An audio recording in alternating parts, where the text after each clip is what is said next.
अब देखिए हम लोग का रामसर साइट्स, तो न्यूज़ में क्या था, recently new wetlands from India were added to the Ramsar list, taking the total number of sites to 85।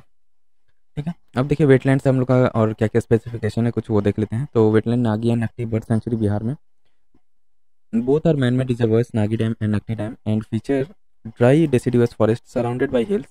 Although Nagi lies in the Gangetic Plain of India, it has a landscape reminiscent of the Deccan Plateau. They are recognized as an important bird and biodiversity area (IBA) by the BirdLife International.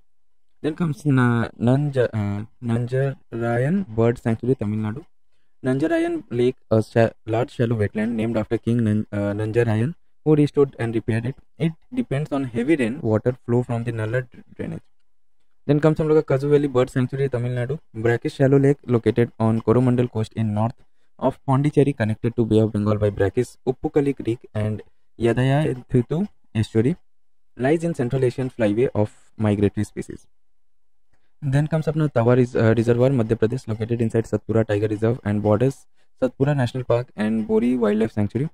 Construction at confluence of Tawa and Denver River. Wetland के बारे में देख लेते हैं। Wetland होता क्या है? An area of land that is saturated with water. Wetland must meet at least one of 9 criterias like regularly support 20,000 और more water birds of conserving biological diversity etcetera. Significance क्या है? Biodiversity hotspot wetlands cover only 6% of earth surface but supports 40% of global biodiversity. Function as its kidney of the earth as aquatic plant absorb heavy metals and excess nutrients. Others तो nutrient cycling में help करता है, carbon sequestration में help करता है etcetera. Ramsar convention है क्या?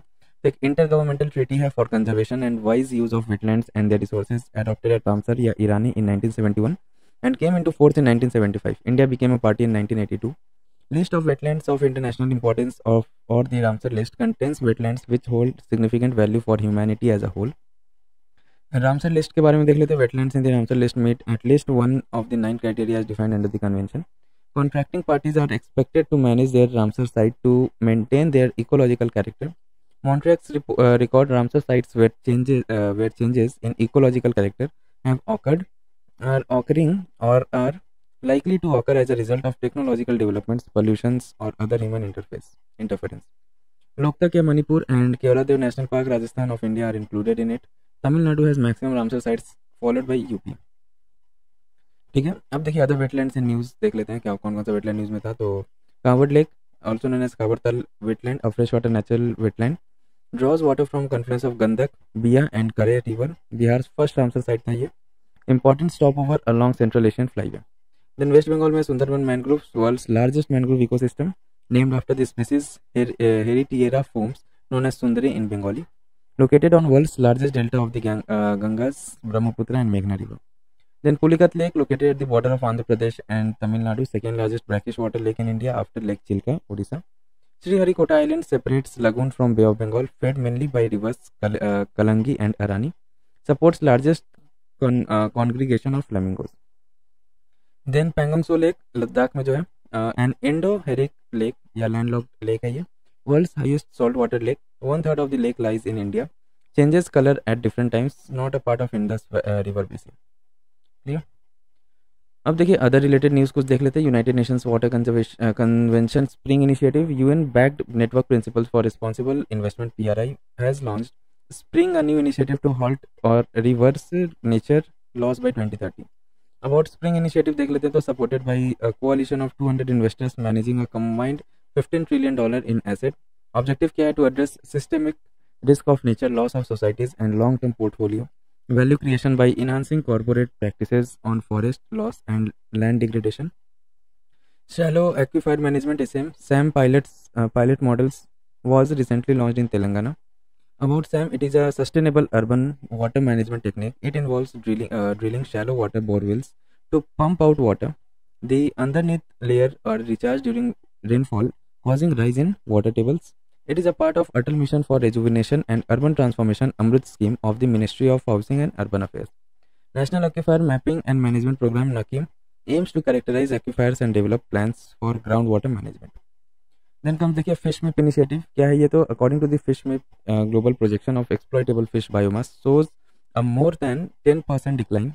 अब फिश मिप इनिशिएटिव है क्या? तो genesis fisheries and marine ecosystem model intercomparison project was launched in 2013.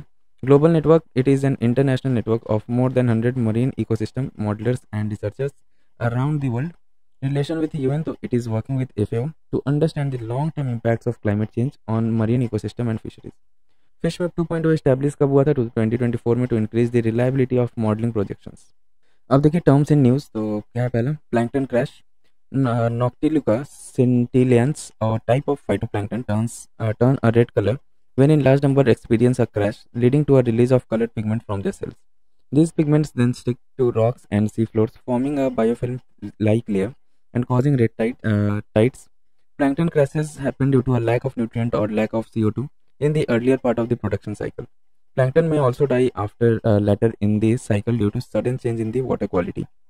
Gap limitation, क्या है ये, तो concept in ecology that refers to a physical constraint on the size of prey that a predator can consume. This limitation is primarily determined by the size of the predator's mouth or gape. Hence, small predator can only eat small prey, while bigger predators can eat bigger prey. Importance of gap limitation to shaping food webs, drives adaptations, regulate predators prey balance, predicts environmental changes, etc. Then comes अपना मेगाफोना, क्या है ये, तो it describes animals above a certain weight threshold, generally above 50 kg, उसको मेगाफोना बोला जाता है. Megafauna में भी classified based on their dietary types as mega herbivorous plant eaters, mega carnivorous meat eaters, mega omnivorous who eats both plant and meat. Anthropogenic pressures on megafauna since the late Pleistocene have resulted in dramatic losses, especially in the mega herbivores and mega carnivores. Some extinct megafaunal species include woolly mammoth, saber-toothed tiger, giant sloths, etc. Then comes the stromatolites. They refer to a range of microbial communities that are associated with layers of rocks. They are partially responsible for the great oxygenation event which changed the composition of our atmosphere by introducing oxygen. They are typically relegated to extreme environmental niches, thus are found rarely and are sparsely scattered across the globe. Recently, the first discovery of living shallow marine stromatolites was made in the Middle East near the Red Sea. Environmental DNA, eDNA, तो क्या है ये, eDNA is organisal DNA that is released in the environment from cellular materials shed by organisms via skin, excrement, etc. into aquatic and or terrestrial environment. eDNA is increasingly being used to detect the presence of species and assess biodiversity in an ecosystem. Unlike conventional methods, eDNA approach is reliable and accurate and can be done at a low cost. This information can be used to inform the IUCN Red List of threatened species and other conservation tools. अब देखिए क्या है speciation. तो speciation is a linear splitting event that produces two or more separate species. This process generates biodiversity. Modes of speciation क्या है, तो allopatric है, new species formed from geographically isolated populations. Peripatric, तो new species formed from a small population isolated at the edge of a larger population. Parapatric, तो new species formed from the continuously distributed population. Sympatric, new species formed from within the range of the ancestral population. It can happen even when populations live in the same area without geographical barriers. Asiatic lion and Bengal tigers coexisted for so long in subcontinent due to sympatric speciation. Then है अपना bioluminescence. क्या है? It is a property of living organism to emit light. Light emitted is produced by energy released from enzyme catalyzed oxidation reaction in organisms. It requires two unique chemicals, luciferin and either luciferase or photoprotein. A spectral range of light emission of bioluminescent organisms spans from blue to red light.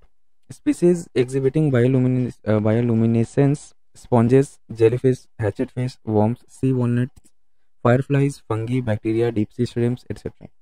Functions क्या है इसका, तो counter illumination, camouflage against predatory animals, etc. Then factory farming, क्या है factory farming? तो factory farming refers to system of raising livestock and poultry in high density facility under controlled condition to maximize production efficiency and output of dairy products at lower cost. Impact of factory farming क्या हो सकता है? Antibiotic resistance आ जाता है organisms में, zoonotic diseases, environmental degradation, health, etc.